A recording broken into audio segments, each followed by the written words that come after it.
এই শুনছো? আমি তোমারে অনেক ভালোবাসি। তুমি আমারে কোনোদিন ছাইড়া চইলা যাবা না তো? আর চলো আমরা দুইজনে পালাই যাই। আরে তুমি এসব কি বলছো?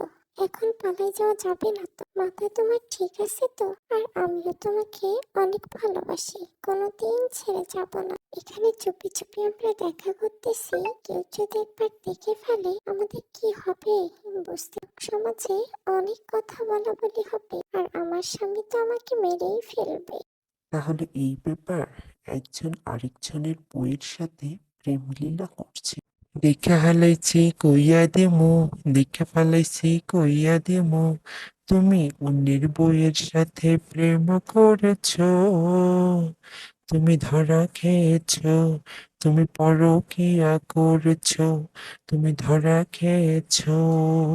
কি, এখানে এসব কি চলছে? মানে কিছুই না, আসলে আমরা এখানে একটু গল্প করতেছিলাম, পারিবারিক গল্প। তোমরা পারিবারিক গল্প করছিলে না কি গল্প করছিলে? আমি কিন্তু সব শুনে ফেলেছি যাওয়ার সময়, তাই মিথ্যা বলার চেষ্টা করো না। আমাদের ক্ষমা করে দিবেন, আমরা এরকম আর করব না। কাউকে বলিয়েন না, নইলে আমাদের অনেক বড় ক্ষতি হয়ে যাবে। ক্ষমা আমি করতে পারি একটা শর্ত, যদি তোমরা সবাইকে বলো এই চ্যানেলটা লাইক কমেন্ট সাবস্ক্রাইব করে দিতে এবং সাথে ফলো দিয়ে রাখ, তাহলে আমি তোমাদের ক্ষমা করে দিব, কারণ আমি তো আবার লাভ ছাড়া চলতে পারি না। ঠিক আছে, আমি সবাইকে বলে দিচ্ছি। তারপর আমাদের কথাটা গোপন রাখবেন কিন্তু।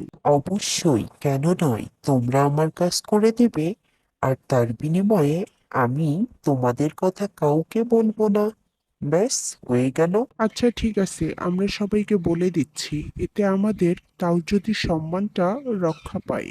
হ্যালো বন্ধুরা, আমরা দুজন একটা ভুল করে ফেলেছি। সে মান সম্মান রক্ষার্থে তোমরা দয়া করে এই চ্যানেলটা সাবস্ক্রাইব, লাইক, কমেন্ট করে দাও প্লিজ। আচ্ছা যাও, ঠিক আছে, আজকের মতো ক্ষমা করে দিলাম। পরবর্তীতে আর কোনোদিন যদি এ ধরনের কাজ দেখি তাহলে তোমাদের বাড়িতে বলে দেবো আমি।